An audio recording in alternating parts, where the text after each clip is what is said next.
Okay. Ya, sepertinya sudah lengkap ya. Alright. So back again.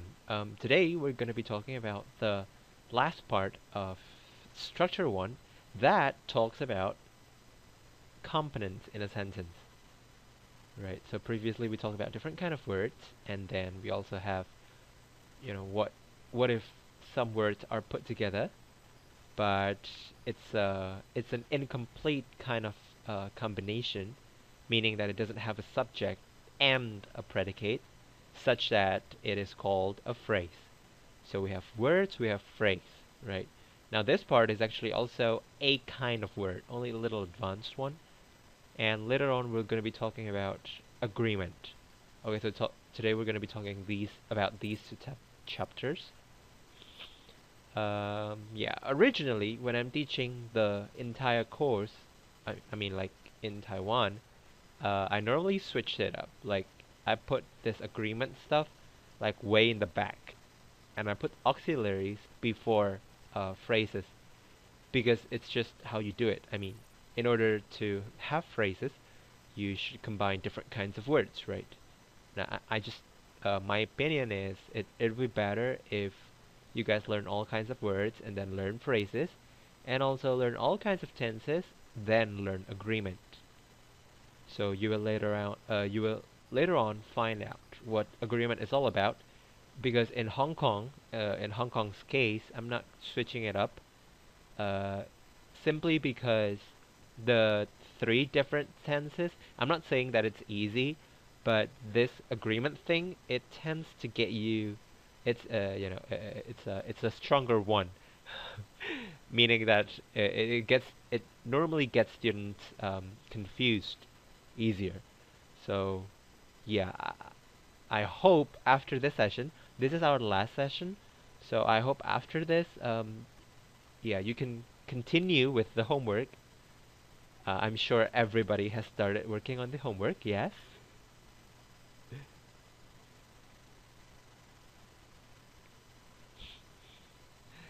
I sure hope so. And read the last parts of the modules, that is the three tenses and the degrees of comparison, by yourself. Okay? So here we go. Like I said, auxiliaries are parts of words. Sorry, parts of sentences, meaning that it's actually some kind of word, right? So between the types of words that you have learned, there's actually one that is very tightly related to this. And as you can see, it's verb. Because auxiliaries are basically auxiliary verbs. A definition is given here, and it says auxiliaries, they support the meaning, structural and grammatical formation of verb and gives it a semantic color. In Indonesia, we call these kata kerja bantu, as simple as that, because the job is once again to support. No? No?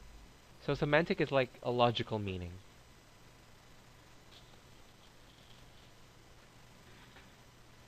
No? If there's no question. Oh yeah, so that we can do this a little faster than the usual, I'm gonna keep on going. It's like, so when you have a question, stop me and ask. But if you don't, oops, then I'm just gonna keep on going. Okay? Alright, so auxiliaries can be used for a lot of things. So these are some of them. Well, most of them. And yeah, you'll just see later when you've been introduced to them. So let me ask you something. Can you see the slides clearly? Like, is it legible? Is it readable? Very small. Okay. How about this? Okay. Okay. So, so far you get what I'm talking about, right? Okay. Now these are the three different um, auxiliaries that I'm gonna introduce to you today. So it's like, in the big picture, we can categorize it as three different groups. First one is tense auxiliaries, second one is do auxiliaries, the third one is modal auxiliaries. Alright, so the first and the second, these two are, well, pretty much related, somewhat related, because do auxiliaries are also like tense auxiliaries. Their job is to support the formation of grammatical meaning. When you make tenses and then you see some formulas, some construction, right? Words plus something, and you thought math is the only thing where you can find that kind of stuff. No. So, yeah, when you get to see those kind of formulas, you might see these tense auxiliaries or do auxiliaries, because that's what their job is. For example, when you're making, well, the simplest one will be a present continuous or present simple even, but present simple that uses complement. You know be, right? Like is MR, that kind of stuff. Of course you do. You know it, right? Now when you make continuous tense, having be is like a complete must, right? A definite must. Why? Because well, the one thing is that as I've told you, be is used as an auxiliary to give structure to the continuous tense. Second is that well, when you have be is like you still remember? Do you still remember the verbs chapter? We have be, right? Be is a what again? May I know what kind of verb be is? Linking verb. Perfect. So be is a linking verb, and the use is to. It's used for.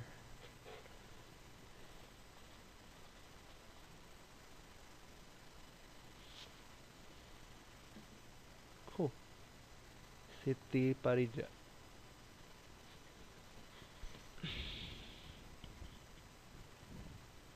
Yeah, Mbak Siti. Oh, in case you still remember, when you answer my question by, you know, by first raising hand, you may get a point. So if you're answering something, make sure you start by raising your hand, okay? Not literally, I mean using the system. So, just now we had Siti Parida raising her hand. Would you like to answer? So linking verb is basically used to what? Why is it called linking?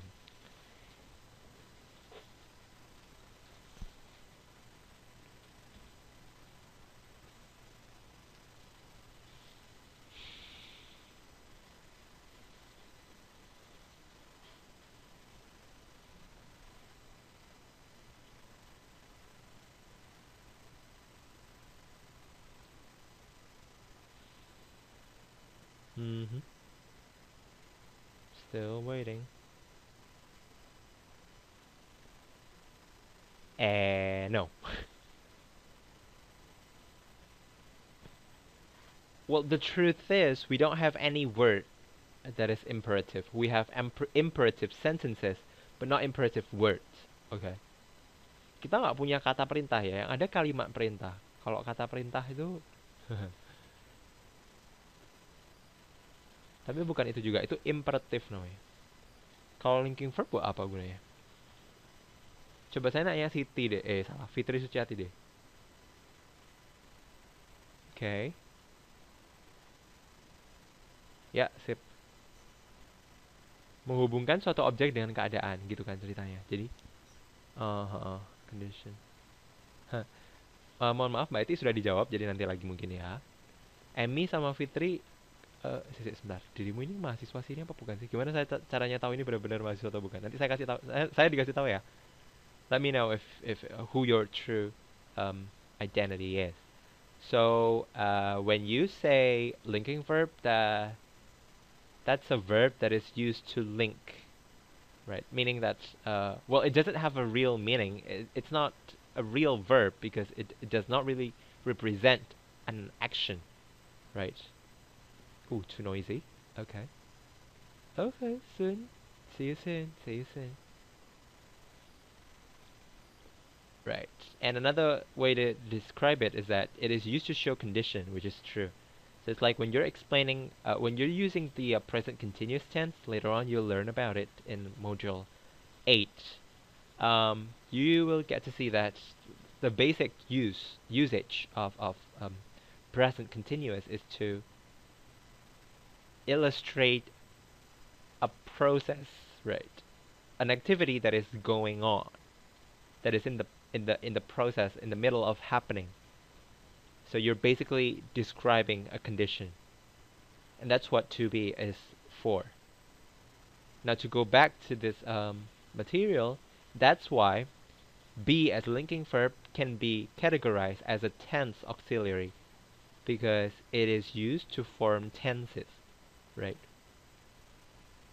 Same thing with have, will, shall, and do. You know do, right? Do, did, done, does, yeah, all variants of it. Now these part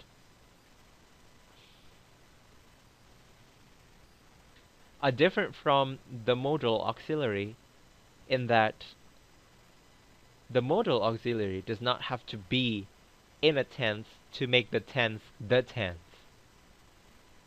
It's like modal auxiliaries are not used for making tense.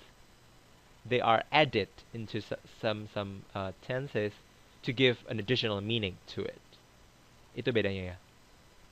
Oh, hang on a second. I know that you guys from Hong Kong are normally, you know, more, how do I put it, experienced? Now I'm just saying that you guys are can catch up with me when I'm explaining English, right? So make sure you still do. Whenever you're lost, let me know, okay? So back again. Modal auxiliaries are, well, we normally call them modals.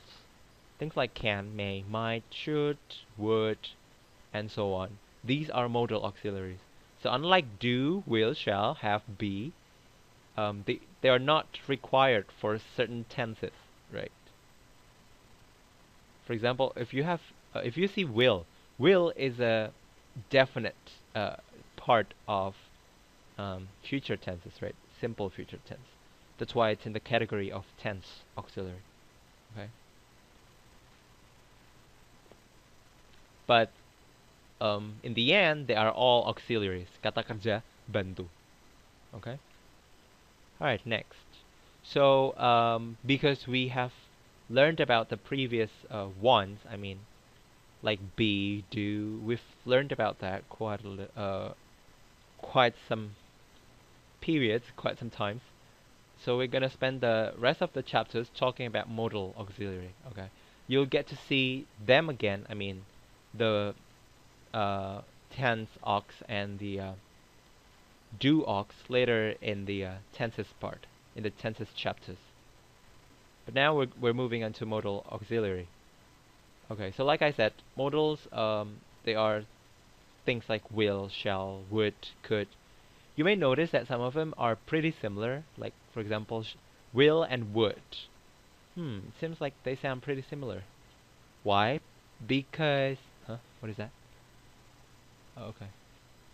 That's because they, some of them are the past forms of the others, right? So here, has two forms, right? But not all modals have past forms. Please remember that. Also, these past forms, they do not necessarily indicate timing, meaning because they're in the past form, that means the meaning is also past. Well, not always. Okay. So one more time. First, not all modals have past form. Also, the past form does not always represent or indicate past meaning, past timing. Okay. Now the use of these modal is pretty simple because they are always followed by bare infinitive. Bare infinitive. Remember that? Yeah. If you don't, go back to chapter 2, verbs. Okay. In short, it's a basic form of a verb that is not added by anything, and it's just a pure, untouched, no additional form. These modals can be categorized according to their function, their functionality. First thing is to show ability. Maybe some of you know in Chinese we have hui and neng, right? Now in English, fortunately, when you say when you want to say can or bisa, that's the only thing that you need to say. You don't have difference between physical ability and learning result, because in Chinese it's not the same, right? But in English it's the same. When you're saying you're able to do something, you can use the modal auxiliary can or could, right? Physical ability, learning result, or the power to do something. That's all. That all can be said using can or could. All right. So see, can is the present form, could is the past form. But when you're using could, it's not always like that. Okay. Remember that could is a pretty special word because it doesn't appear only in one meaning. It may also appear in another functionality, that is asking for permission, right? Luckily in Indonesia it's called well, it's the same. Bisakah saya, dapatkah saya, begitu kan? Slide-nya kurang ke tengah. Okay. Well, actually, if it's about the center, left, right position of the slide, that's up to you for to move.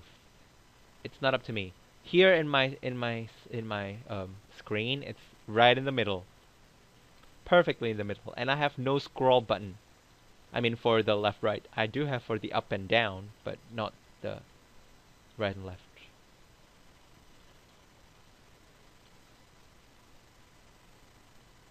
Emmy, please try to slide it with your own, okay? If you still have problem, say it again. Could juga bisa untuk future. Well, normally, yeah. When you're saying that you're asking for permission using could, it does not show any timing or time indication.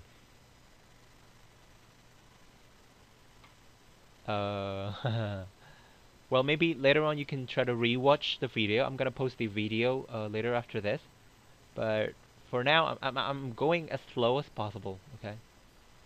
So back again, when you use can or could, you may first say or try to express ability. Second is you may be talking about permission, right? Now another word to express permissions, another modal to express permissions is may, whose past form is might. Now in this area, in this permission domain, the past forms are used only to present more courtesy, to be more polite. Try to show more courtesy, meaning that it's not exactly pass or when you're saying that you want to go, right? Can I go to the restroom? That means you're not yet in the restroom, right? So basically, you've been talking about the future already. Okay. So when you're using modal, the only time that you have to be very careful is when you're talking about modals and a past timing. Later you'll know it as the modals with perfect.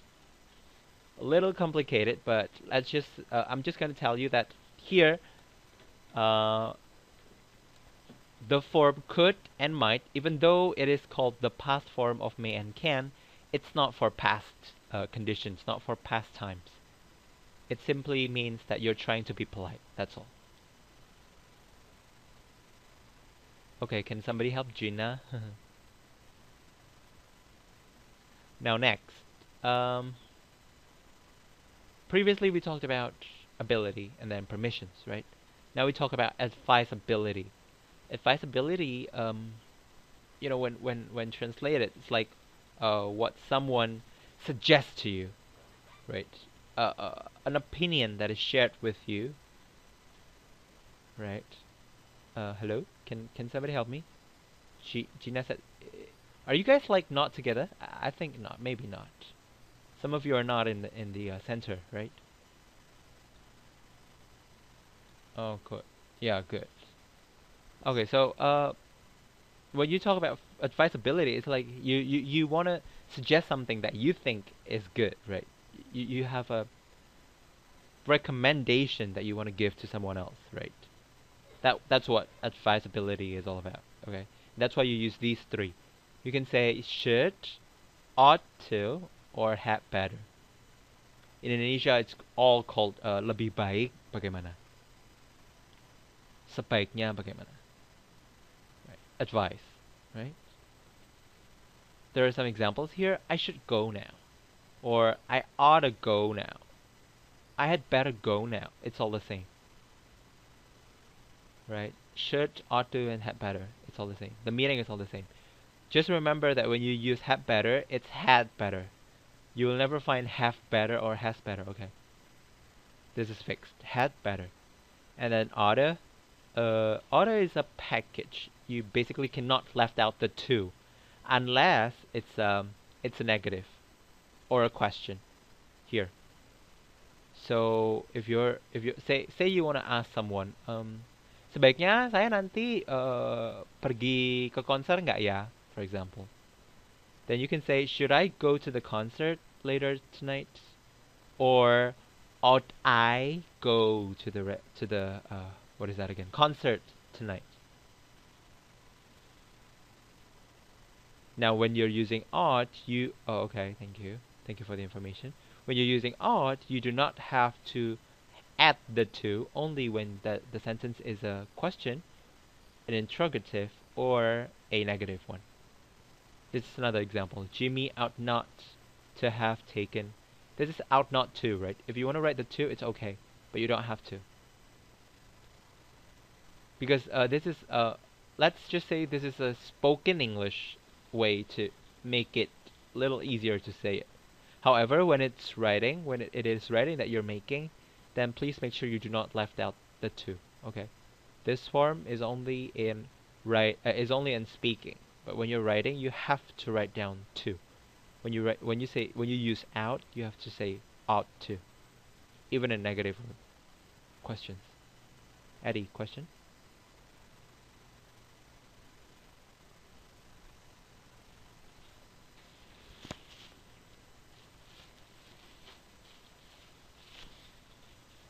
Eddie, mau tanya tadi kayaknya angkat tangan.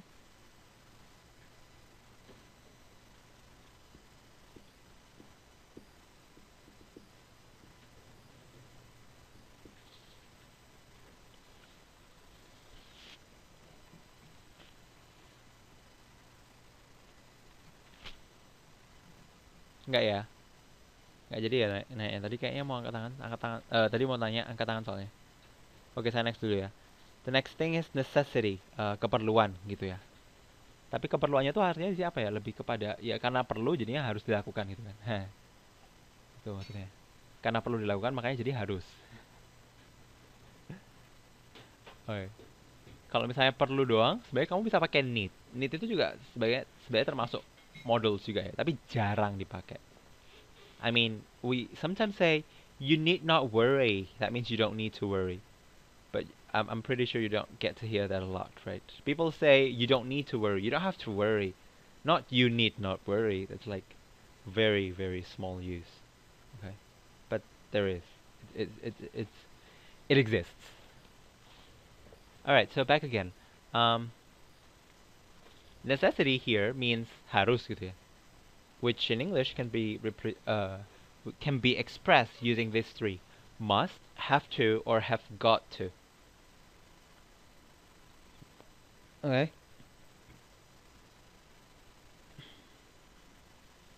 Oh, hello. Smart sekali.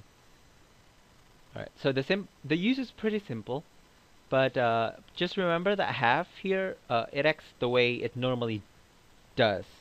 So when it's a past tense, you have to use I had to instead of have to. Okay. Now between must, have to, and have got to, must is used when order or prohibition is coming from the speaker. So there's a little difference. I'm saying little difference, okay? Because sometimes people just don't get to see, it's like there isn't that much different between them. Because we normally say, you say must when the order, prohibition, or necessity is coming from you, right? From the speaker. But if you're saying have to, that means you're kind of following order, or there is another prohibition coming not from the speaker that has to be followed. Take a look at the example. We have, you must be home by 10, and I have to be home by 10. When a person says, you must be home by 10, that means the person talking, for example, your mom, your husband, your father, is putting, is forcing you, right, to go home at 10. But when you say, I have to be home by 10, that means it's not that you are trying to impose some rules to yourself, no.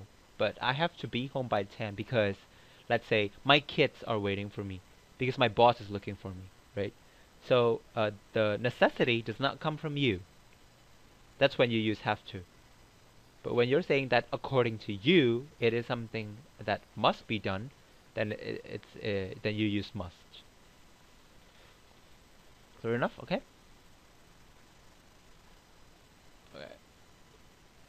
So when you're talking about something that is repeated, like you know, habitual actions, you tend to use have to, because normally habitual actions are not something that you decide for yourself, right? Normally it's a condition that has to be followed, so you tend to use have to with that.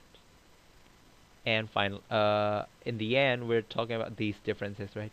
Big difference. Previously was a small difference. This one is a big difference because when you say must not and do not have to, the meaning is not the same. Can somebody tell me what is the difference between must not and do not have to? Say, make a sentence. Somebody? Anybody?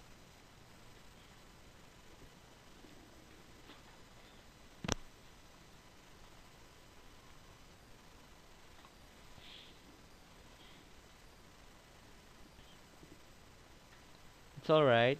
It's alright. Yeah, those who are late can just jump in. Don't forget the recording for this session will be available on YouTube.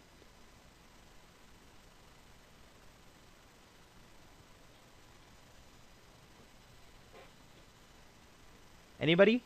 Nobody wants to raise a hand?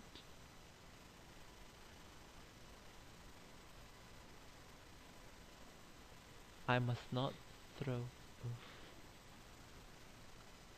No. Yeah, Rina? Example. Make an example.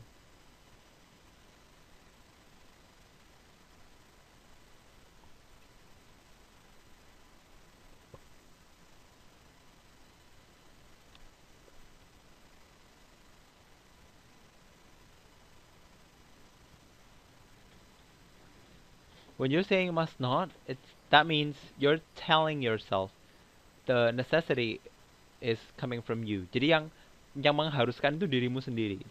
Itu lebih cocok kalau kamu pakai must. Gitu ya. Tapi sebenarnya kalau di sini memang ya memang bentuknya, soalnya ini maaf saya salah sambung. Ini soalnya tadi mau membedakan must not dengan do not have to ya. Iya deh, boleh deh.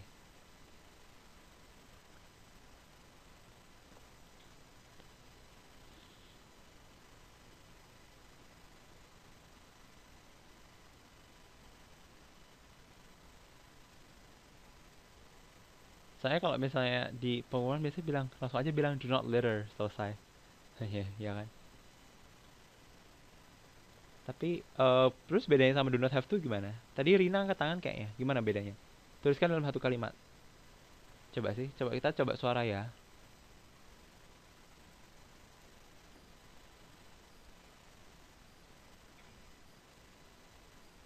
Silakan, Rina.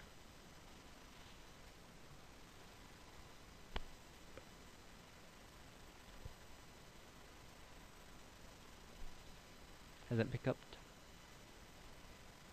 Or okay, this is taking a little too long. So when you say must not and do not have to, it's yeah, there is a difference, because when you say must not, that means you must not do something. You are obliged to not do it. But when you say you do not have to, that means you do not have the obligation to do it. Ngerti nggak? Jadi kalau must not itu kan artinya kamu tidak boleh. Kalau do not have to itu tidak harus. Sudah seperti itu bedanya. Jangan kayaknya udah ada yang udah tahu juga mungkin ya. Tapi jangan bingung ya. Kalau misalnya kamu ngomong must not, artinya nggak boleh gitu ya. Nggak bisa. Harus tidak gitu ya. Tapi kalau do not have to itu maksudnya bisa tidak. Mohon maaf Susi terlambat, saya sudah jawab. Hei.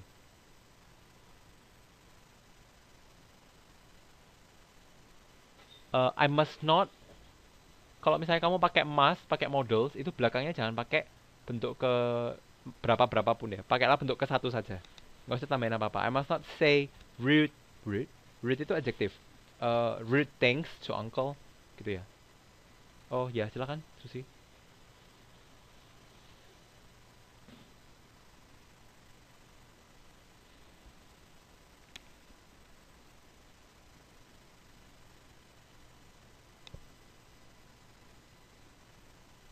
Silakan, pertanyaannya apa?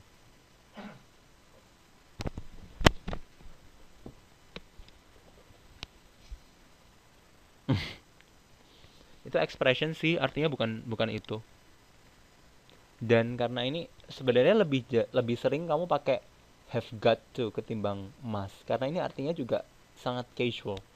Dari antara must have to sama have got to itu kan sebenarnya have got to itu yang lebih informal gitu ya. Biasanya sih bilangnya lebih ke you've got to be kidding.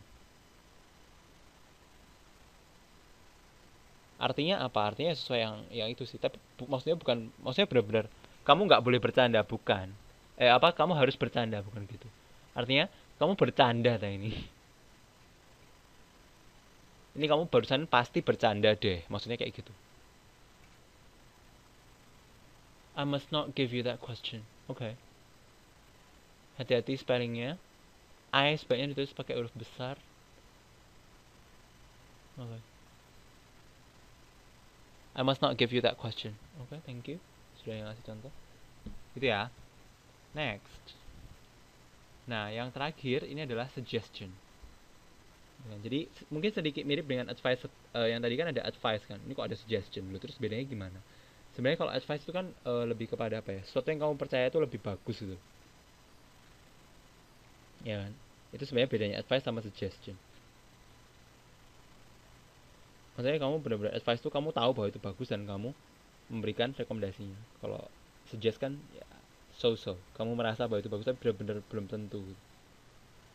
Tapi kalau di sini yang untungnya sih yang dibahas itu suggestionnya adalah shall. Nah, mungkin ada yang pernah tahu bahwa shall itu sebenarnya kan artinya adalah akan. Mirip seperti will dan ya sudah will.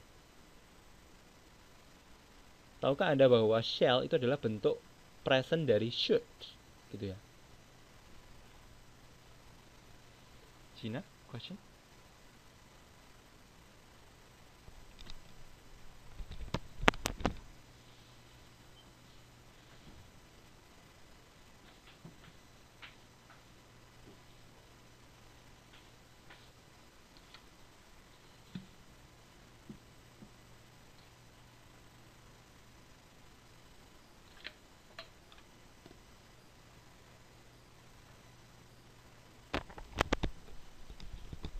Bentar, saya nunggu pertanyaan dari Gina dulu nih.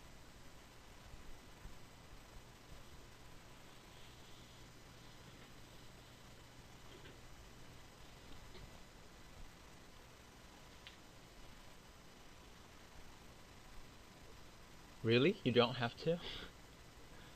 But if you get arrested, I mean, the police officer should have a reason for that.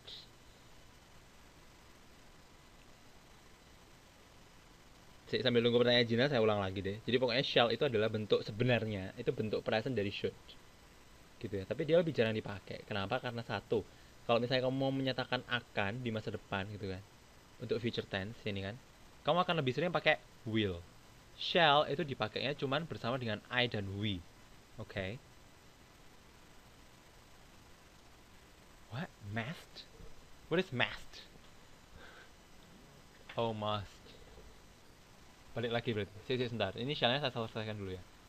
Jadi shall itu cuma dipakai dengan I dan we. Satu, ya kan? Terus kalau misalnya kamu pakai itu ketika di apa namanya? Suggestion, sebenarnya lebih menyatakan apa ya? Lebih kayak menawarkan bantuan. Ya, enggak apa-apa. Sebentar lagi ya, Gina. Jadi kalau misalnya kamu bilang, "Shall I answer the phone?" Itu kamu tuh sebenarnya menawarkan bantuan sekaligus menawarkan sekaligus menanyakan apakah perlu dibantu atau enggak. Kayak gitu. Ini ya. Itu shall. Jadi kita balik lagi ke yang atas. Ya gitu, itu boleh. Tapi kalau yang ini itu ajakan gitu ya. Suggestion, boleh, boleh. Tapi sebaiknya lebih bagus kalau ya itu tadi menawarkan bantuan gitu ya. Shall I get the door? Shall I get the bill? Kayak gitu-gitu. Must to dan must to itu sebenarnya nggak ada ya, Gina. Tadi dengar ada must to dari mana? Must dia must aja.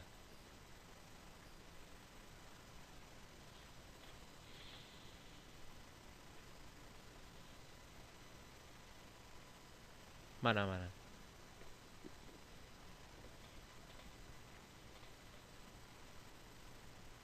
Give me the page.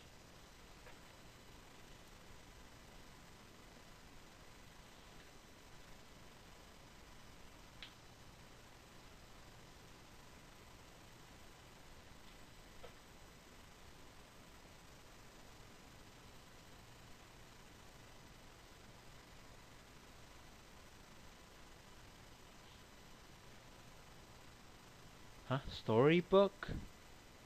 What do you mean storybook? Can you give me the sentence? How does the sentence sound?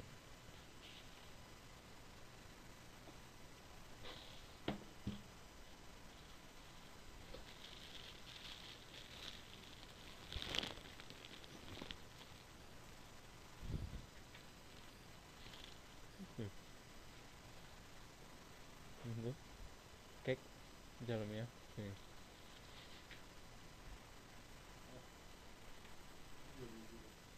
Nah. Enggak. Di luar. Ruang kerja.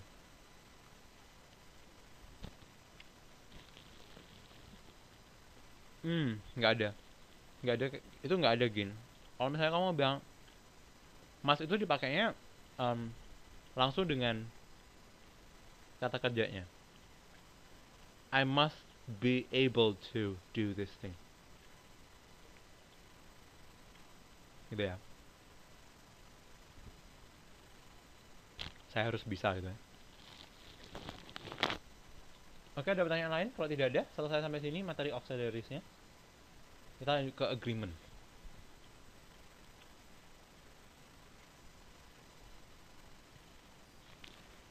You're welcome. Tidak ada? Ada yang bertanya kan? Kalau nggak ada, saya lanjut nih.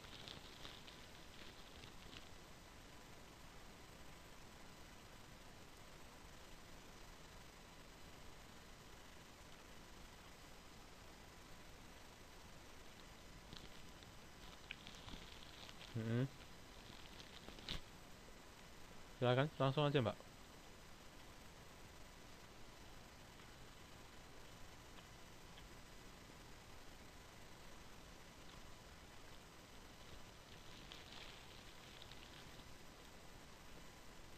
Ini materi agreementnya agak panjang, jadi kalau bisa agak cepat.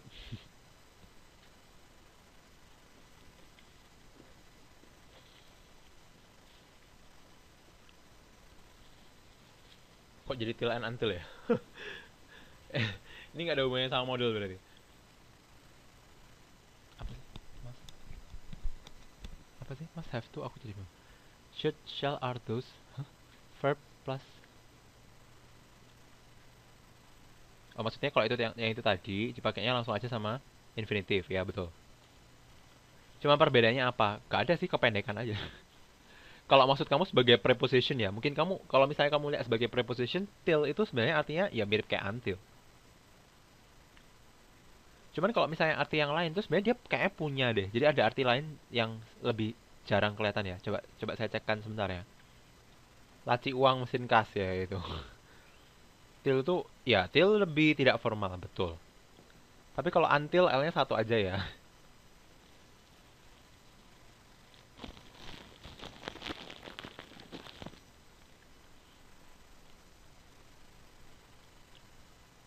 Ada lagi yang mau tanya? Sudah?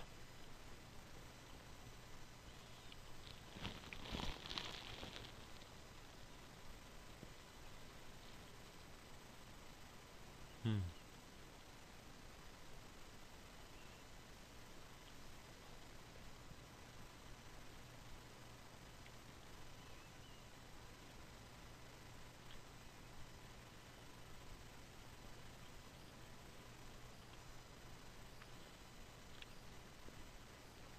Hati-hati dalam bahasa Indonesia sugesti itu artinya bukan suggestion loh. Artinya sedikit berbeda. Hati-hati ya, sugesti itu bukan.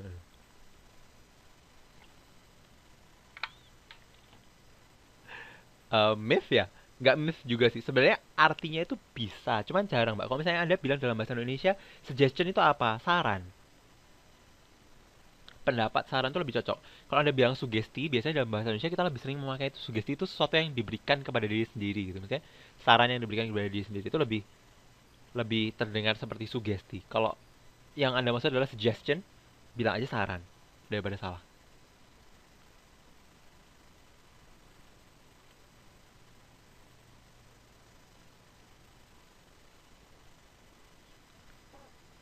Persetujuan. No. Saran, saran. Beda jauh nggak sih artinya?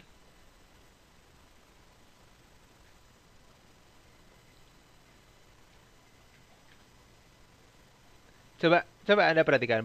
Kalau misalkan sugesti sendiri deh, arti dalam ini kan bahasa bahasa ibu Anda ya. Jadi kalau misalnya dalam bahasa Indonesia gitu, coba cari cari sinonim dari saran. Masa masa pernah Anda keluar, oh, sinonim dari saran adalah sugesti kan kayaknya jarang banget. Tapi nggak selalu juga sih. Nggak selalu untuk saran orang lain juga. Cuma maksudnya kalau dalam bahasa Indonesia ketika kamu berbicara menggunakan kata sugesti itu aja loh.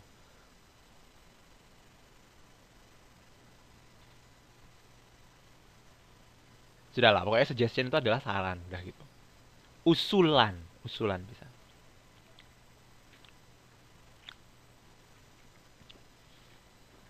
Udah ya. Oke, nah agreement. Jadi sebenarnya agreement itu apa? Kenapa kok saya biasanya lebih suka saya taruh di belakang setelah setelah apa namanya tenses?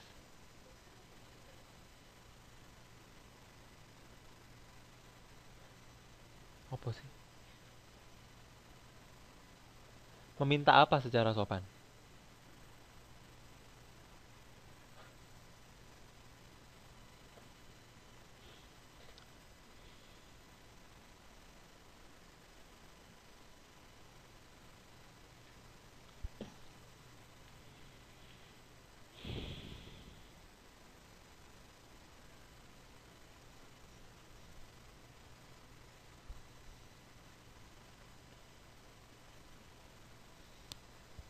Contoh kalimatnya kayak gimana?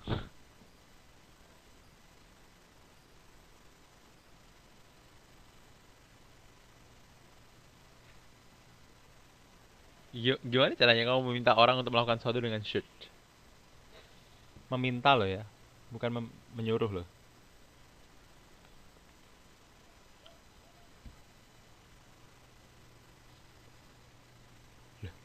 Should I do that thing? Itu berarti kamu meminta siapa untuk melakukan sesuatu?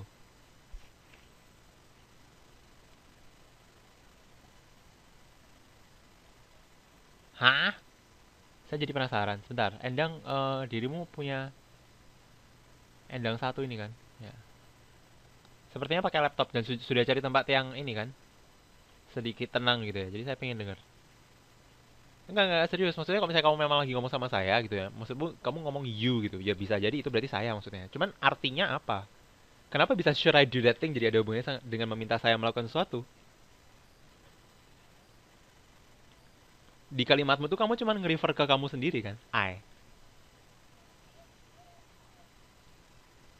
Diterima mbak? Itu saya kasih akses untuk suara. Tolong diterima.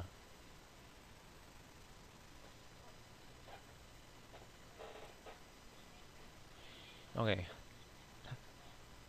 Uh. Iya, suaranya menggema.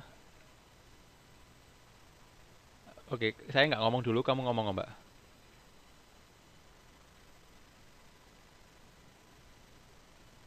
Mbak Endang.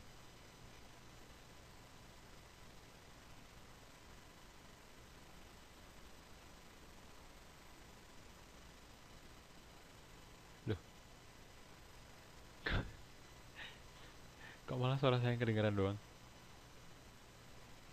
Kamu bilang sesuatu nggak denger ya? Ada. Iya, kayaknya dia pakai speaker. Oh, ya lama. Oke, jadi intinya begini. Ya, I don't know. Kalau kamu bilang should I do that thing, itu kamu berarti menanyakan kepada orang yang kamu ajak omong, apakah kamu perlu melakukan sesuatu. Artinya kamu meminta saran.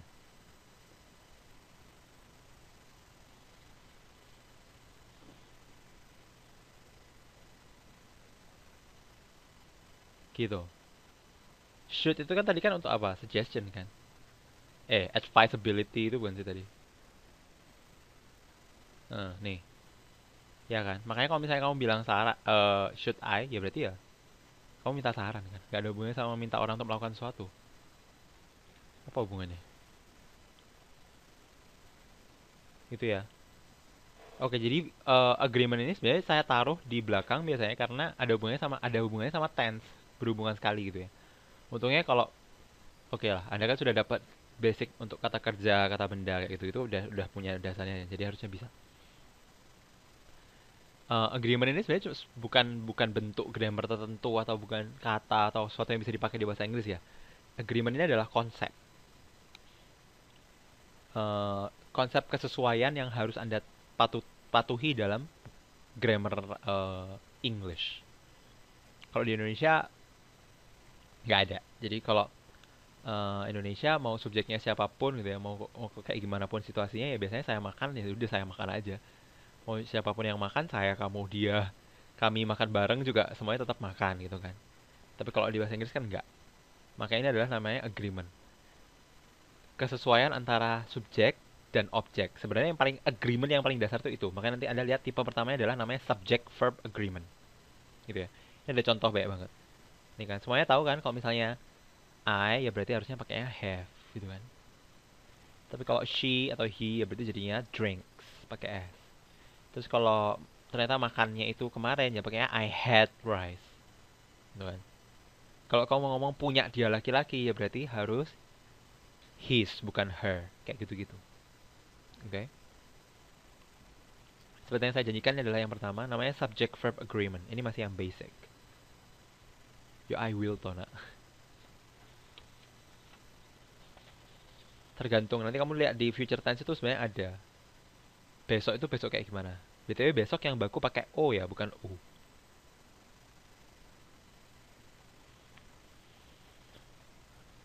Kalau misalnya kamu merencanakan atau kamu pengen makan sesuatu ya, kan nanti kamu bisa pakai going to. Gitu.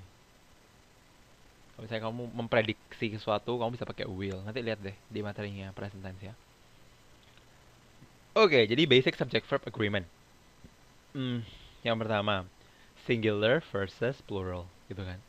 Udah tahu dong ya semuanya. Kalau misalnya verbnya itu singular alias he, she, it, subjek tunggal ketiga, berarti kamu harus pakai bentuk kata kerja bentuk 1 plus s kalau di simple present. Udah? Di situ ada plural verb ya berarti untuk lawannya. Kalau jamak nggak usah dikasih s. Itu ya. 1. Jadi harapannya setelah nanti Anda diajari bab agreement ini, Anda semakin tahu bahwa ini memang peraturan yang harus dicek ulang. Kalau underwriting, agreement ini adalah yang harus diperhatikan. Jadi waktu underwriting, biasanya kalau misalnya lagi apa ya, proofreading misalnya, proofreading biasanya yang dilihat juga ini, agreement. Oke, next, ini namanya subject verb agreement with expressions of quantity. Jadi kalau misalnya tadi kan kita cuma ngomongin dia orang pertama jama, orang ketiga jama atau orang ketiga tunggal. Kalau orang pertama sama kedua dihitung jama, ya kan? Udah tahu ya. Nah, kalau yang sekarang ini ketika subjeknya itu ada imbuhannya. Jadi ada bonusnya gitu ya. Bonusnya adalah expressions of quantity. Jadi mungkin bisa kamu lihat di situ ya. One third. Ada yang tahu one third?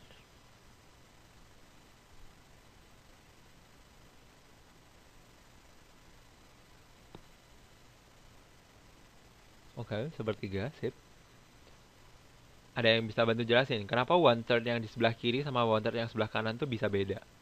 Coba lihat yang kiri. Yang kiri kan dianggap sepertiga itu singular. Tapi yang kanan tuh dianggap punya plural. Loh, kenapa? Terus kalau kamu perhatikan, ini kan yang di sini pakai is. One third of this article is. Yang ini one third of the students have. Kenapa ya? Oh ya, sayangnya kamu nggak angkat tangan, Mbak. Jadi tidak ada poin. Jadi benar, karena sepertiga, ya sudah terlambat. Mohon maaf Mbak Siti. Sudah dijawab. Jadi nanti kalau misalnya kamu lihat ada ekspresi quantity, mau itu one third, mau itu sum gini ya. Ada sum ya kan.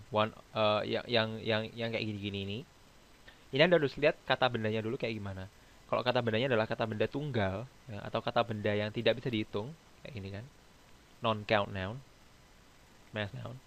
Maka nanti kamu menganggap satu kumpulan ini, satu noun phrase ini sebagai singular noun. Jadi di sini pakainya is sama seems. Tapi kalau dia sepertiga atau beberapa dari sesuatu yang jamak, ya kan? Kalau jamak berarti pasti bisa dihitung. Maka kamu akan menganggap dia sebagai bentuk kata yang jamak.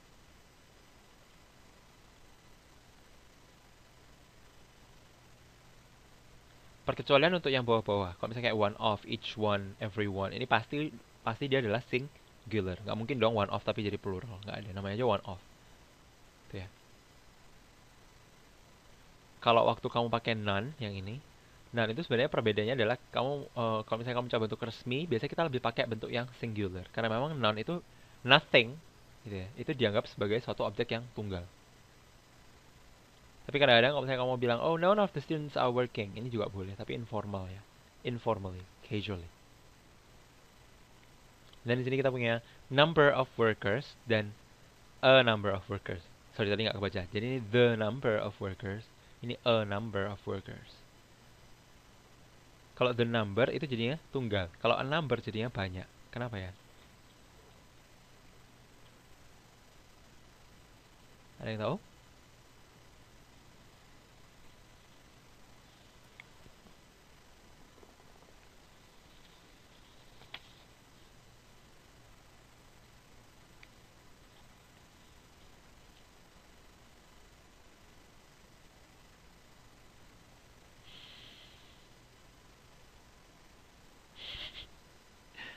Seperti biasa nggak angkat tangan dulu dong. Sayang sekali. Ya sudah. Jadi the number menunjukkan kumpulan. Bisa sih. The number itu kan maksudnya jumlahnya berapa gitu ya. Kalau anda a number kan anda mau bilang sejumlah. Dan makanya beda.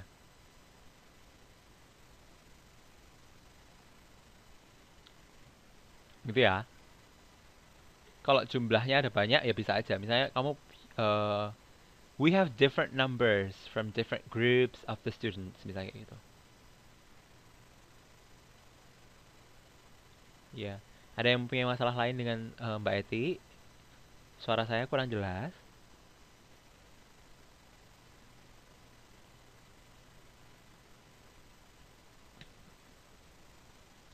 Ada? Tidak ada? Halo, suara saya tidak jelas?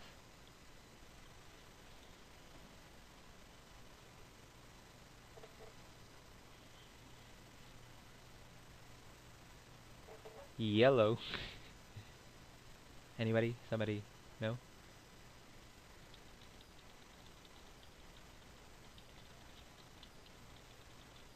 Clear. Jelas.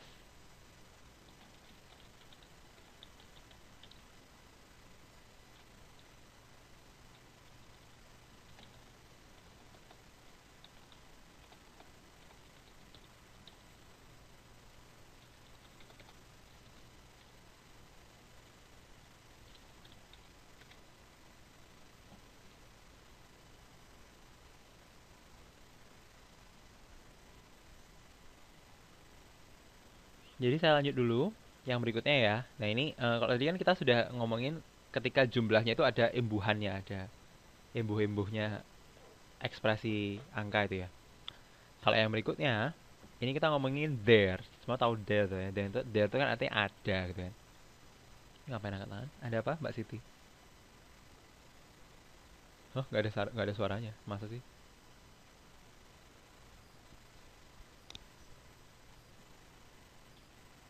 Masa sih? Halo, Lela.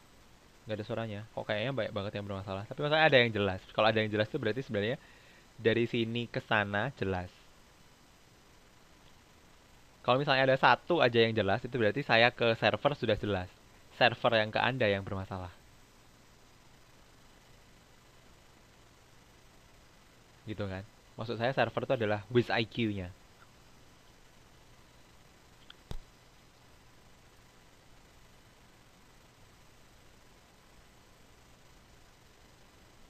Masalahnya bisa macam-macam. Tapi ada di masalahnya ada biasanya ada di koneksi teman-teman. Ya, nah balik lagi. Kalau yang there itu kan artinya ada gitu ya.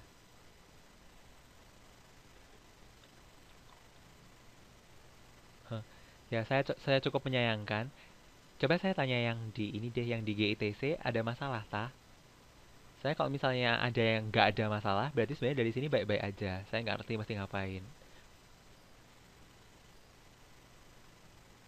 Itu berarti permasalahannya ada di koneksi Anda masing-masing. Jadi saya nggak ngerti. Perlu saya bantu untuk menghubungi operatornya mungkin?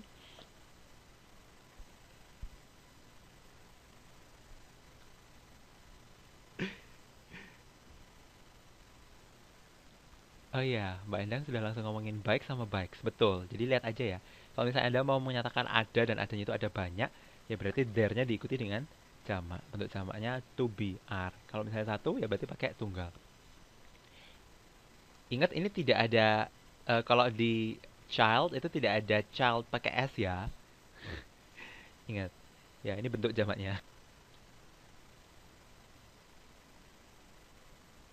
Ada, tapi itu bukan anaknya, iya itu yang dibilang sama Mbak Siti itu. Childish. Jadi we have child, we have childish, we have children. Oke. Okay? Nah ya, next.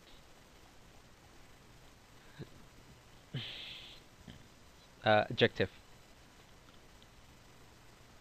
Nah, kalau tadi itu adalah aturan-aturan yang baku. Ini ada sedikit perkecualian ya. Jadi beberapa satu untuk kata kata benda yang selalu dianggap tunggal. Ada kayak news. Ini ada news ya. News. Beberapa kata benda itu selalu dianggap tunggal, tunggal, tunggal, tunggal. Seperti news gitu ya. Ada juga kalau misalnya negara-negara yang berupa kumpulan, misalnya kayak United States kayak gitu-gitu. Philippines itu juga. Itu biasanya ya memang ada S-nya tapi maksudnya adalah satu negara. Jadi Anda harus mengikutinya dengan kata kerja yang tunggal bentuknya. Kalau untuk pelajaran, ya kan, ini nanti kayaknya dibahas di mana gitu. Saya juga lupa. Nanti mungkin dibahas lagi di depan, di bawah. Tapi ingat, ini kalau pelajaran itu berarti Anda bilangnya, even ada S-nya, kalau kayak physics gitu ya, economics, itu semuanya memang ada S-nya. Karena dia adalah judul subjek. Dan ini meskipun ada S-nya dianggapnya tunggal. Oke? Okay? Nah, kalau misalnya kamu ngomongin duration, price, and distance, ini sering kali kita akan menganggapnya itu singular. Kenapa? Karena waktu Anda bilang 10 hours of work, Anda mau bilang bahwa durasi sekian itu panjang. Durasinya itu kan jadi satu. Atau $100 sebagai satu harga itu murah. Ya kan? Tapi kalau misalnya Anda mau menekankan jumlah eh, measure-nya atau panjangnya itu ada seberapa, Anda bisa pakai jamak. Let's say saya mau bilang there are 3 miles. We are 3 miles apart kayak gitu ya. There are 3 miles between my school and my home misalnya. Kenapa saya pakai are ya? Karena itu saya mau menekankan tiganya itu sebagai masing-masing 1 mile, 1 mile, 1 mile. Bahwa jumlahnya mereka itu jamak. Tapi kalau saya mau ngomong mereka sebagai satu kesatuan, kalau 3 mil itu sebenarnya nggak jauh sih. Jadi kan saya mau ngomong bahwa jarak sepanjang 3 mil itu tidak jauh. Jaraknya kan. Makanya jaraknya ini kan tunggal. Makanya dianggap tunggal. Gitu ya. Biasanya berlaku untuk measures seperti ini. Yang tadi saya bilang. Duration, price, or distance. Oke. Kalau yang ini kayak people, ini sebaliknya. Jadi people itu justru selalu dianggap plural. Ingat ya. Bentuk tunggal dari people adalah apa?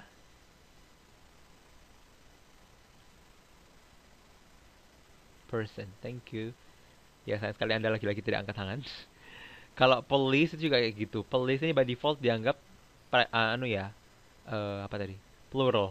Kalau yang dibilang sama tadi kayaknya ada yang ngasih contoh siapa ya? Iya. Tadi ada yang bilang police officer. Itu adalah cara untuk menunggalkan kata police. Jadi kalau misalnya Anda mau bilang salah satunya aja, berarti kan Anda bilang orangnya kan.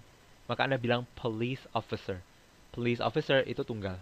Kalau police-nya kepolisian gitu. Itu jamak. Yang di bawahnya ada sedikit perkecualian ya untuk yang terkait dengan negara. Jadi kan Indonesian sama French. Hati-hati karena dia bisa berbentuk singular, bisa berbentuk plural. Lihat Anda pakainya untuk apa. Kalau Anda pakai untuk menyatakan orang, gitu ya. Orang-orang Indonesia itu makan banyak nasi, benar kan? Kalau misalnya kamu mau bilang Indonesian people, ya kan pasti people tuh.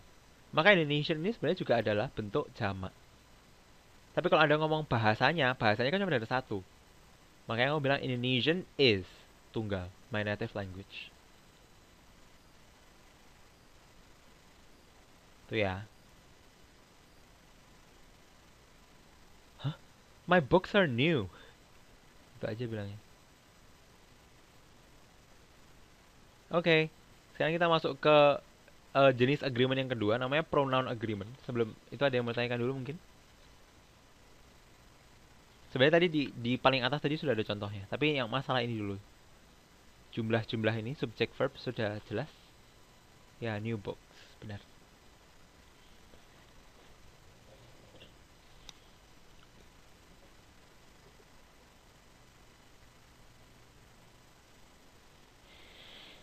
Oke. Sudah ya, lanjut. Kita lanjut dulu ke yang sini. Maksudnya baru-baru. Hah? Mbak, kalau misalnya untuk sesuatu yang banyak itu kamu bisa bilang sifat itu banyak nggak ada. Sifat itu tidak bisa dijamakkan ya. Yang jamak itu benda. Maksudnya baru-baru itu kayak gimana? Yang banyak bukunya apa barunya? Baru yang banyak itu yang kayak gimana? Lah iya, berarti bukan barunya kan? Oke, sebentar. Coba dibaca dulu. Ini satu slide. Sebentar, saya ambil air sebentar. Tenggorokan kering.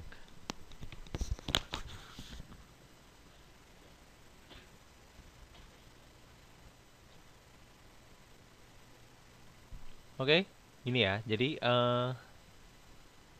antara kata ganti dan kata benda aslinya itu juga harus sepakat gitu. Maksudnya sesuai satu dengan yang lain. Kalau misalnya Anda bilang a student ya berarti di kalimat berikutnya waktu Anda nge-refer ke student tersebut pakai kata she.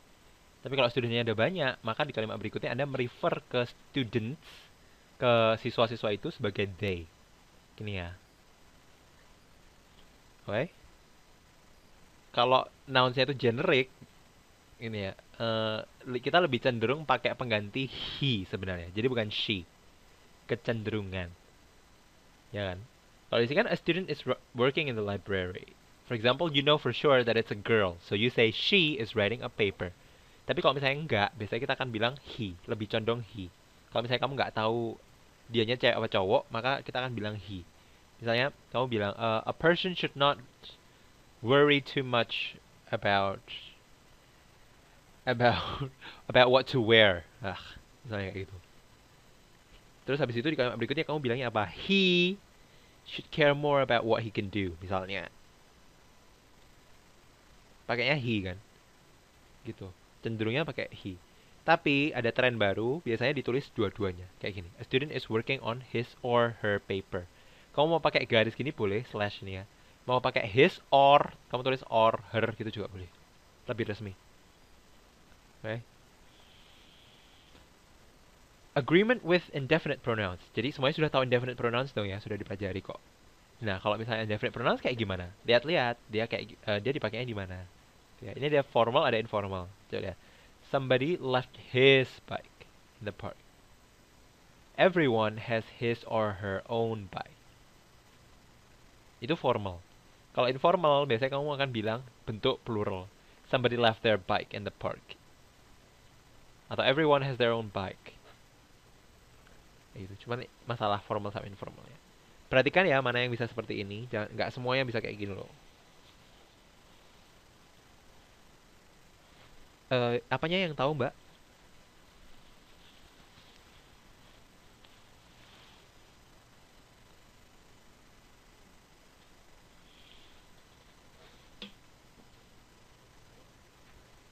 Isn't is isn't it the same when we're going when we're saying children's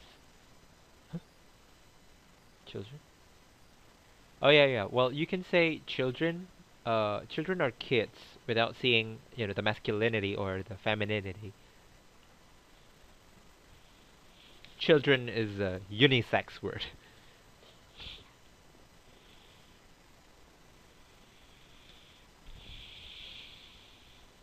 Girls, boys, or yeah. Ini tadi ada 3 huruf tahu, ini apa ya maksudnya? Hey.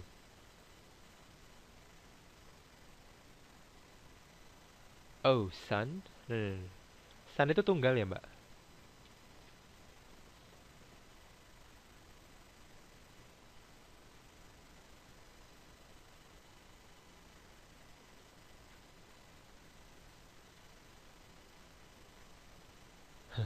Oh.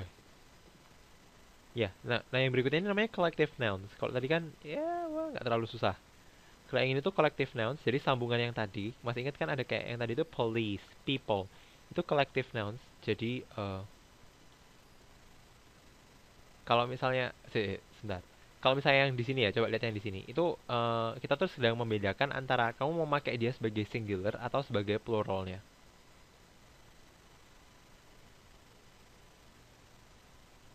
Ini Mbak Rina tadi sudah kejawab ya. Mbak San itu tunggal. Maksudnya kamu mau bilang apa?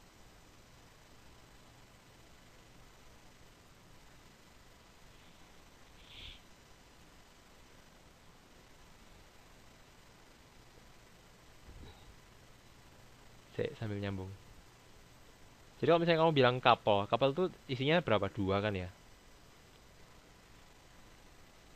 Jadi kan kalau couple tuh pasti 2. Benar nggak sih? Oh, nggak bisa. San itu cowok. Dan San itu maksudnya benar-benar yang anakmu sendiri gitu ya.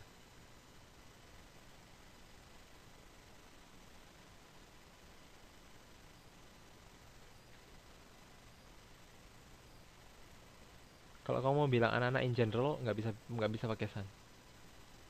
Jarang sih, bisa sih. Maksudnya kadang-kadang kalau di US sometimes we say son even when you're not talking to your own son, you may say son.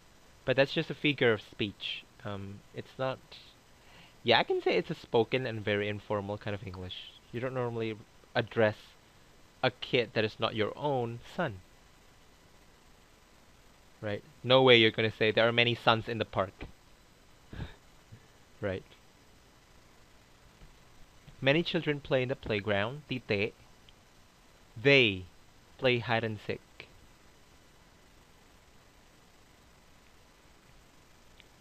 Yeah, like I said, it's a figure of speech.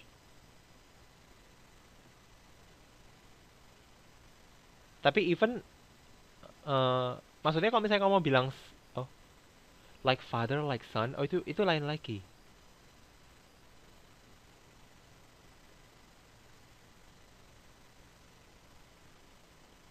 My father like son tuh kan expression. Ya, ungkapan. Kalau kamu mau bilang, pokoknya gini, sons itu adalah anak yang merupakan anak kandung gitu. Kalau misalnya anak kandung ya berarti son. Udah gitu aja. Oh iya, itu katanya cowok. Kalau cewek kan daughters. Oke, jadi balik lagi sini. Ini adalah kelompok-kelompok kata-kata yang artinya adalah by default plural gitu ya. Ada couple, family, public, class, crowd, team. Oke.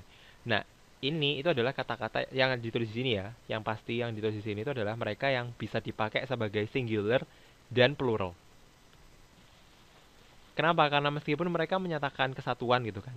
Kalau misalnya Anda mau bilang mereka sebagai kesatuan, itu berarti Anda menganggap mereka sebagai satu singular noun.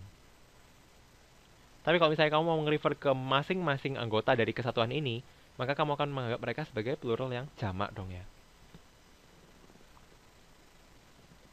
Misalkan, kamu bilang, my family means a lot to me. Ini artinya kamu lagi ngomongin the family as a singular whole. Sebagai satu kesatuan. My family mean a lot to me. Berarti maksudnya kamu ngomong anggota-anggotanya itu loh. Penting buat kamu. Ya, kayaknya ada contoh lain. Nggak ada. Oke. Jadi misalkan kamu mau bilang couple. Let's say kamu mau bilang apa ya? The couple is buying a new house. Kenapa saya bilang is? Kenapa? Karena the couple itu disitu kan artinya maksudnya mereka jadi satu, beli rumah satu gitu kan. Bukan mereka masing-masing beli satu. Ya enggak? Tapi kalau misalnya saya bilang, so the couple is buying a new house. They were able to save some money before they got married. Lah kalau di situ kenapa saya pakainya kok they? Kenapa kok are? Padahal kan couple. Karena di situ saya mau bilang the couple were able, as in the members of the couple, both the husband and the wife were able to do it. Masing-masing anggotanya itu semua bisa. Masing-masing melakukan apa tadi? Saving, ya kan? Nyimpen duit. Two persons pakai s. Lebih bagus two people.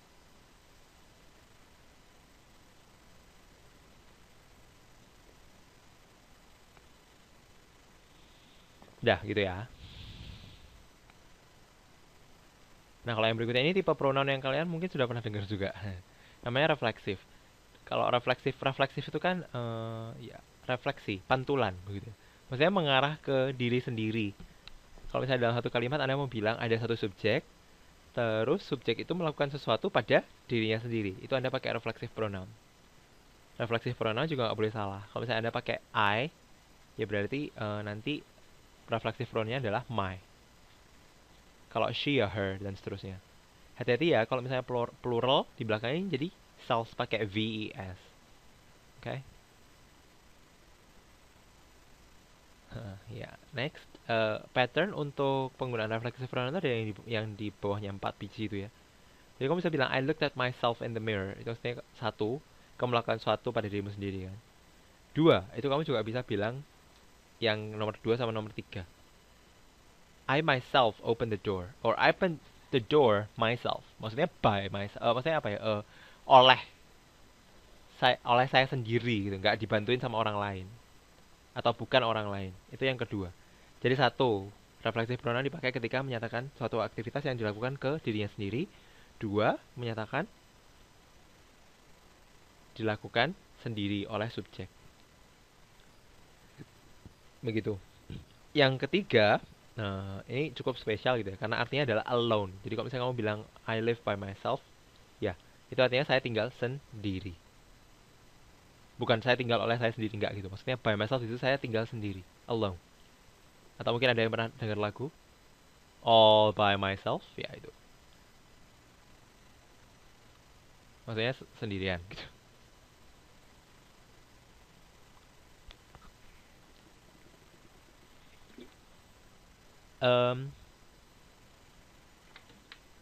I've written itu apa ya? Kenapa kamu pakai bentuk ketiga di situ, Mbak?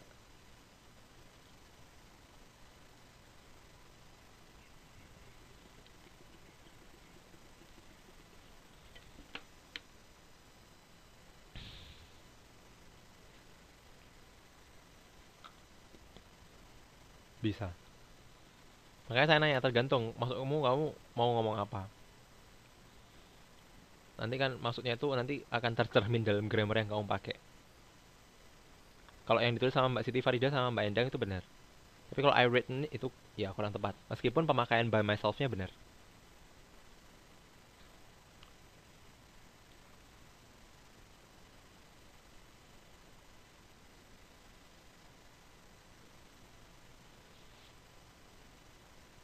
Kalau itu ada itu sedikit aneh. Kalau misalnya kamu pakai present simple soalnya, eh kerasa agak aneh aja waktu kamu bilang I write the letter by myself. Artinya apa ya? Kalau misalnya kamu bilang I write letters by myself itu masih bisa. Kamu kan sudah belajar artikel kan? Kalau misalnya kamu bilang saya menulis surat itu oleh saya menulis surat itu sendiri. Saya sendiri yang menulis surat itu. Berarti kamu mau waktu kamu bilang kayak gitu tuh suratnya sudah ditulis apa belum?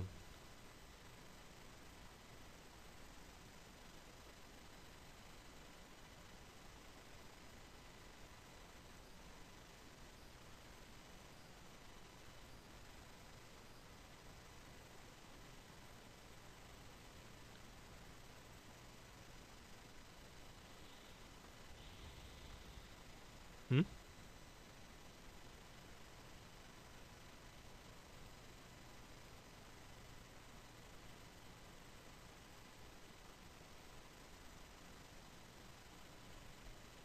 Apa waktunya?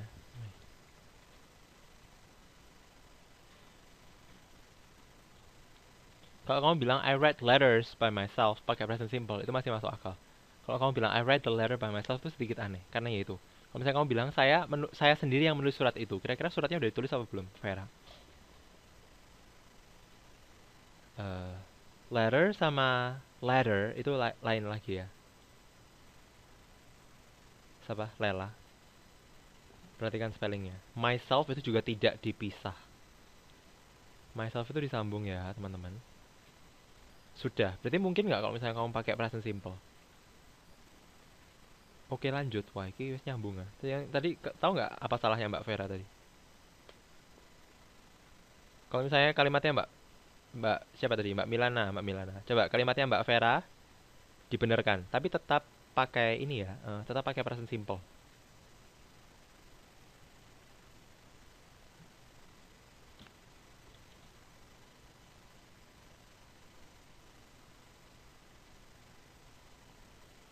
Ya, terima kasih Mbak Rina sudah menunjukkan perbedaan antara ladder, later, and ladder. Itu lain lagi ya.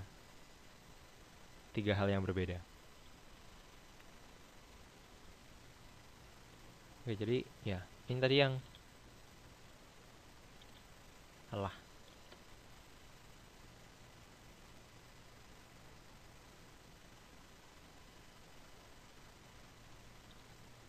Ya, ini kalimatnya Mbak Lala.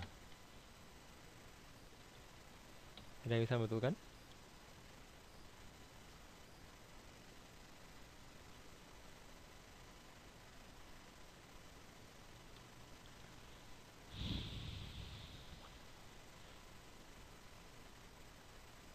Ya, satu.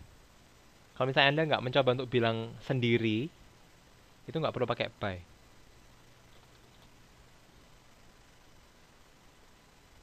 Sebenarnya. Kalau misalnya kamu bilang by, itu sebenarnya artinya lebih, ya, sendirian gitu. Ya. Tapi maksudnya, jadi maksudnya gini, kalau misalnya kamu mau nulis myself itu sudah cukup.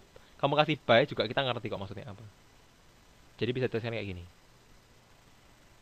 Tapi bukan itu yang salah, ada lain lagi.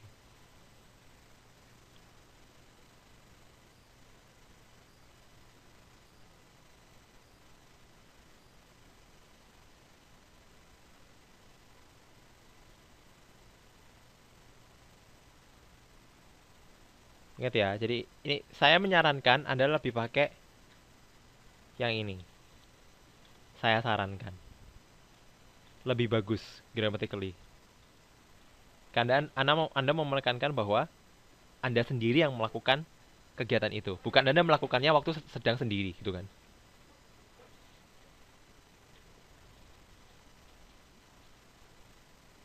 Umi.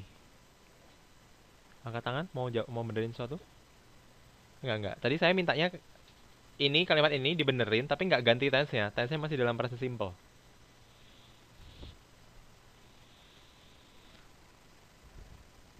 Endang sama Umi ini angkat tangan kenapa ya?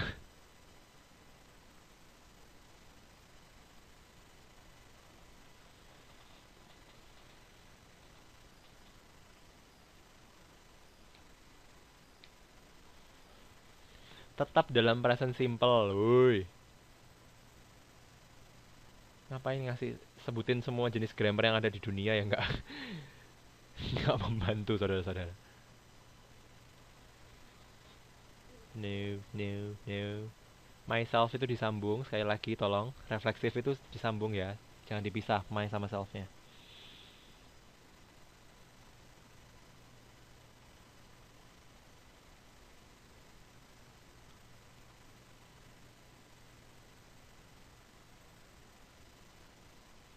Kok jadi LOL? Laugh out loud. Oke, sudah saya sendiri yang betulin.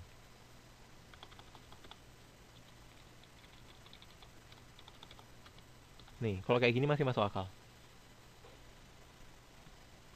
Karena ini maksudnya kamu bilang bahwa saya nulis surat sendiri. Apa artinya? In general, kalau kamu tulis surat itu kamu nulisnya sendiri. Gitu ya. Makanya bisa pakai present simple. Nanti perhatikan kalau misalnya Anda sudah belajar kegunaannya masing-masing, bedanya tiap-tiap tense itu apa ya. Kenapa kok harus dipakai dengan letters, bentuk jamak.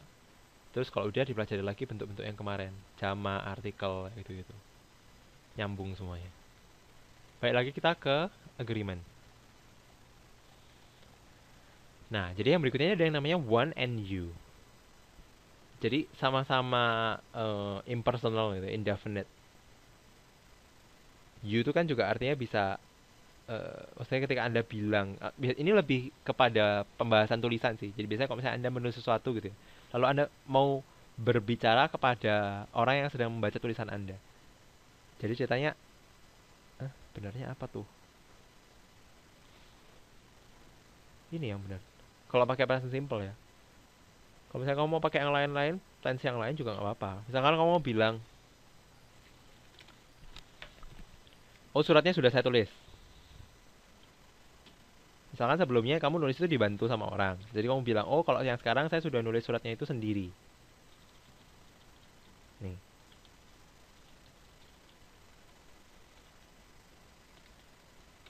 Kamu bilang, oh kemarin itu saya nulisnya sendiri. Jadi saya sendiri yang nulis, tapi saya nulisnya kemarin.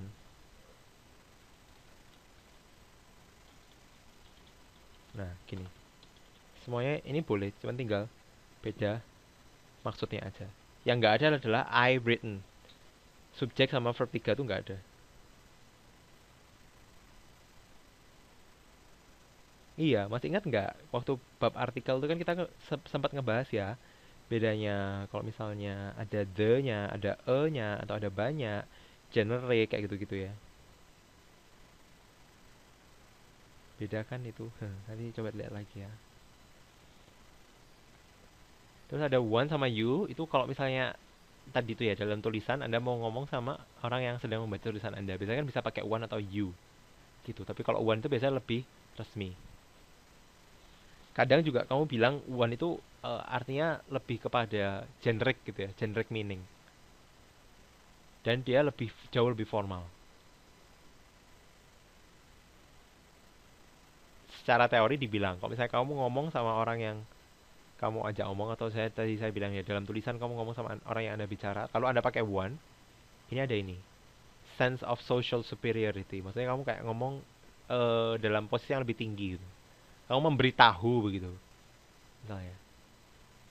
Kayak gini kan, when one uses this pronoun, one creates a sense of social superiority. Maksudnya one ini siapa ya? Kamu. Tapi juga bisa berarti secara general. Maksudnya seseorang secara general itu juga bisa diartikan one. Tapi maksudnya yang dimaksudnya adalah ketika Anda, biasanya kalau dalam bahasa Indonesia kan sama aja ya, kamu, Anda gitu kan ya. Cuman beda kamu sama Anda. Tapi kalau ini kan you sama one, cukup jauh bedanya.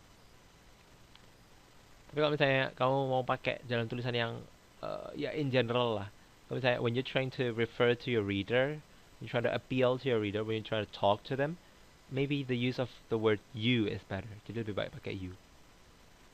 Oke ya. Terus kalau misalnya kamu pakai one, terus kamu mau replace, ini sama sih, ini penggunaan dasar kata one-nya aja ya. One itu bisa kamu replace dengan maksudnya bentuk posesifnya itu bisa once kayak gini atau his or her. Oke?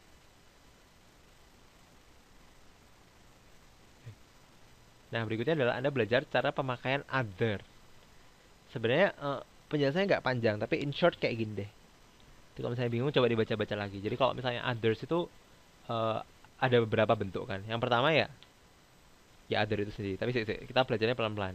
Dari yang paling sederhana dulu. Another itu maksudnya adalah satu dan yang lain. Gitu ya. Itu another. Kalau others berarti ya yang lain dan banyak.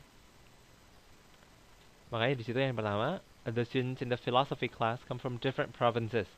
One of them is from Bengkulu, another is from East Java. Yeah. Others are from North Sulawesi. Berarti kan bahwa another dan others itu bisa berarti yang lain sebagai kata benda.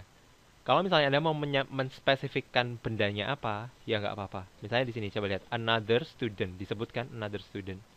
Tapi kalau misalnya kamu mau bilang another tok, ya nggak apa-apa. Ini maksudnya adalah satu yang lain. Kalau yang lainnya ada banyak, ya bisa pakai others atau other students.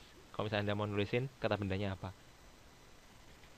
Tuh ya, kalau kata bendanya ada, jangan ditulis S-nya ya di sini. Kalau misalnya sudah ada kata bendanya kayak gini, ya berarti other students, bukan others students, ya. I have 3 car toys, 2 are red, the other is green. Kalau kamu pakai the other, itu berarti sudah jelas. Himpunannya sudah jelas. Jadi ada yang lain lagi dari sekumpulan gitu. Misalnya sekumpulan yang lainnya, sisanya yang belum tersebut, itu namanya the other. Misalkan ada 3, I have 3 car toys. 2 are red, the other is green. Kamu mau bilang the other one juga bisa, sama aja. Tapi misalkan dari 3 bikes gitu ya. Kamu mau nyebutin 2 sisanya. 2 sisanya kan berarti sudah jelas kan. Dari 3, 2 sisanya. Jadi kamu nggak perlu bilang others, kamu bisa bilang the others, 2 yang lainnya. Itu kalau jamak. The others or other bikes are green. Oke? Itu the. Jadi kalau ada the-nya, artinya sudah jelas yang mana. Sisa dari satu kumpulan. Itu the other. And then kita punya each other and one another. Each other dan one another artinya sama. Satu sama lain. Saling. Oke? Every other itu artinya setiap. Tapi setiapnya ada selahnya satu. Jadi misalkan kamu bilang every other line. Itu maksudnya every other line itu berarti baris pertama diisi, baris kedua kosong, baris ketiga diisi, baris keempat kosong, baris kelima diisi. Itu namanya every other. Next, would you like another cookie? Another itu punya arti lain ya. Jadi di samping satu yang lain, another juga bisa berarti one more. Okay? I need another $100. Or we drove another 3 kilometers. Kayak gitu. Jelas? Nah, yang berikutnya ini namanya agreement in connecting ideas. Jadi selain ideasnya sendiri, so far kita udah ngomongin ya itu bendanya, gitu ya. Sekarang kita ngomongin connectorsnya. Itu juga ada agreementnya. Yang pertama adalah and. Jadi udah tahu and kan ya, semua pasti udah pernah pakai kan, udah belajar juga kayaknya. Kalau kamu pakai and, itu lihat-lihat ya. Jadi kadang itu kamu bisa diminta untuk pakai koma dan kadang-kadang enggak. Kapan? Kalau misalnya kamu menghubungkan lebih dari 2. Ini sepele tapi sering keliru, jadi hati-hati. Kalau kamu pakai lebih dari 2, pakailah koma. Kalau enggak ya N saja. Oke?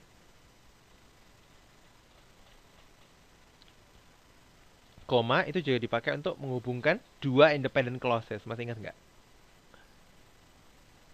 Oh salah, masih inget nggak? Belum ya, kalian belum belajar. Ya ini nanti dipelajari deh.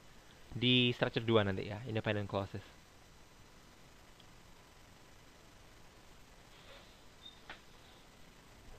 Oke, sudah begitu? Tadi kan kita pakai and. Kalau yang ini but and or. Jadi and, but, and or itu semuanya conjunction kan. Jadi cara makainya sama yang ditulis di atas tadi sekilas ya. Anda tidak perlu tahu definisinya independent clauses itu apa, tapi Anda bisa menghubungkan dengan and. but atau or. Misalkan ada dua kalimat. He is happy. He is alone. Itu Anda bisa bilang kan, he is happy but he is alone. Kadang Anda bisa sambung langsung kalau misalnya subjeknya sama, jadi langsung kan, he is happy but alone.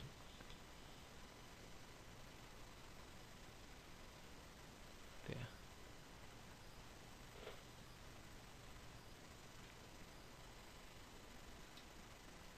Jadi kalau subjeknya sama kayak gini, nggak perlu dikasih koma.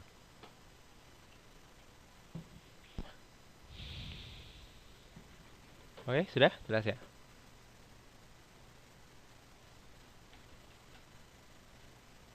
Yang berikutnya, ini namanya so. Jadi kalau tadi kan and, but, itu artinya kan dan, tetapi, gitu ya. Atau. Kalau yang ini artinya adalah sehingga. Kalau yang tiga tadi kan saya bilang bisa dihubungkan untuk, bisa menghubungkan banyak-banyak hal ya. Banyak berbagai macam hal bisa kamu hubungkan pakai and, but, so. Kan? Mau adjektif, mau noun, mau apa, sembarang. Dan kalau benda subjeknya sama, nggak perlu pakai koma. Kalau so itu cuma bisa menghubungkan dua independent clause, maksudnya dua kalimat yang jadi satu kayak gini. Maka koma pasti harus selalu dipakai. Itu ya. Kalau kamu pakai so itu untuk menghubungkan kalimat pasti pakai koma.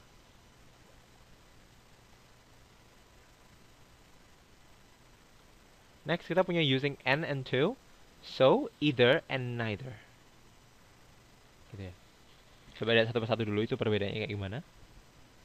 Silahkan kalau saya ada yang mau tanyain. Kalau enggak cukup sederhana sebenarnya.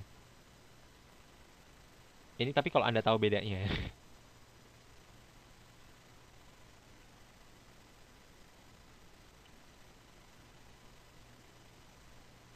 Mungkin soalnya saya rasa ada yang sudah tahu, jadi atau perlu dijelaskan atau enggak ya?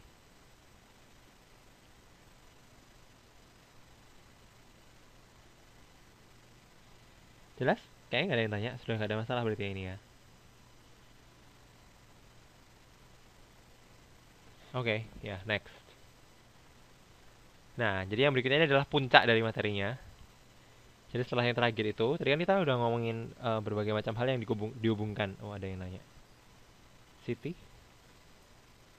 Kenapa?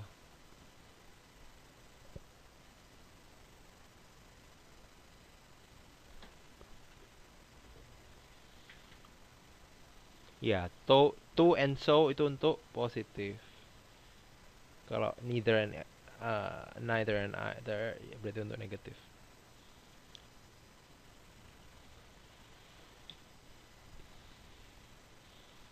So strong? Apa maksudnya so I shut? Hah? Di mana itu, Mbak?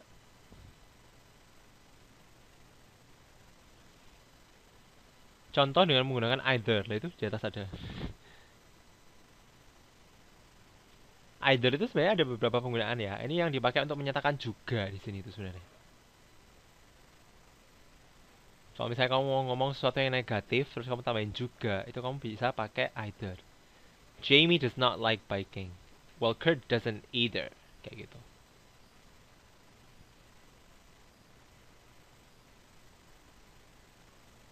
Tadi itu tadi yang mana, Mbak? Be specific. Sudah ya?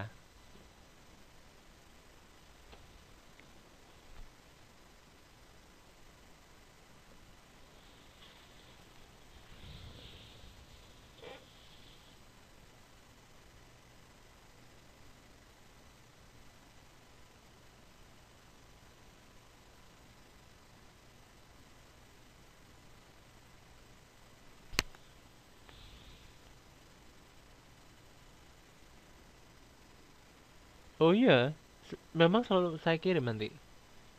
Bukan yang kemarin udah saya kirim juga ya?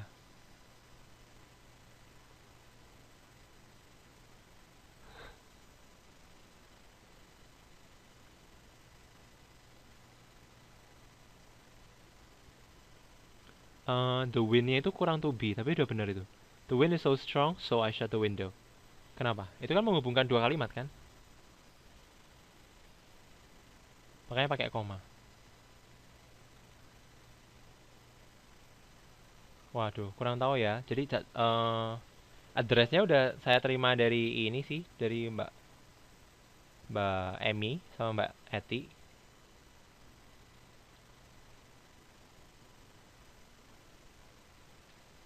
No worries, no worries. Oke. Ya sudah, oke. Using parallel structure. Parallel structure itu adalah satu structure di mana satu sama yang lainnya harusnya sama. Udah gitu aja sih. Itu namanya parallel structure. Jadi balance. Pokoknya kalau misalnya Anda lihat parallel structure itu berarti Anda harus menyatakan balance. Ingat-ingat balance aja. Karena itu berarti antara satu dengan yang lainnya harusnya sama. Misalkan Anda bilang kayak gini. Saya suka, oh ini. Kayak ini kan. Ini ada contoh-contohnya ya. James and Zoe are studying Chinese. Ivy opened the book and started to read it. The bike is good but expensive. I want to read a book or watch TV. Ini kan semuanya sama kan? Ini James and Zoe sama-sama kata benda. Opened and started loh sama-sama kata kerja dan seterusnya. Jadi kalau misalnya Anda menghubungkan dengan seperti ini, menghubungkan dengan koleksi yang tadi itu, dengan parallel structure seperti ini, harus sama ya, jangan beda. Nggak ada Mary likes hiking, swimming, and to ride. Ini salah. Kalau di sini sudah hiking and swimming berarti hiking, swimming, and riding a bicycle. Oke? Okay? Itu namanya parallel structure.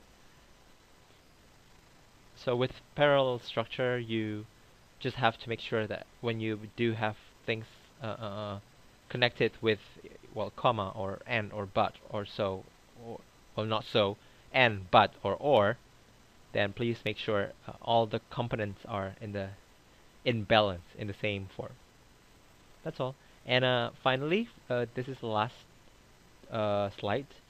It's something called correlative conjunction. Jadi correlative itu correlative it's like you're connecting something and another that is correlated. Artinya ada misalkan kayak ini, langsung aja deh. Both and, not only but also, either or, neither or nor. Ini yang tadi yang sempat ditanyain di atas juga. Either itu juga bisa dipakai dalam kasus yang seperti ini. Jadi tadi kayaknya ada yang bikin kalimat ya. Either. Iya. Ini either you and I we don't understand clearly the lesson. Kalau yang ini tuh artinya either itu salah satu sih ya. Jadi kalau misalnya kamu bilang either you and I itu berarti salah satu di antara kalian nggak ngerti. Kayak yang dimaksud ini tadi itu maksudnya dua-dua. Kalau dua-dua ya berarti kamu pakainya both.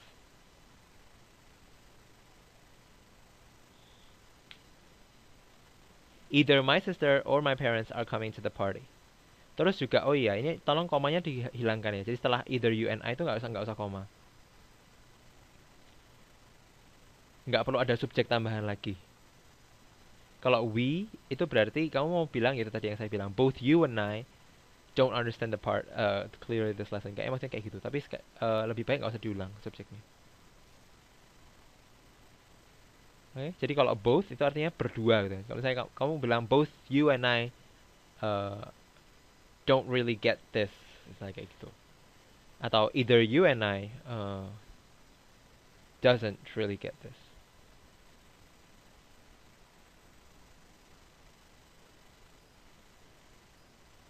See.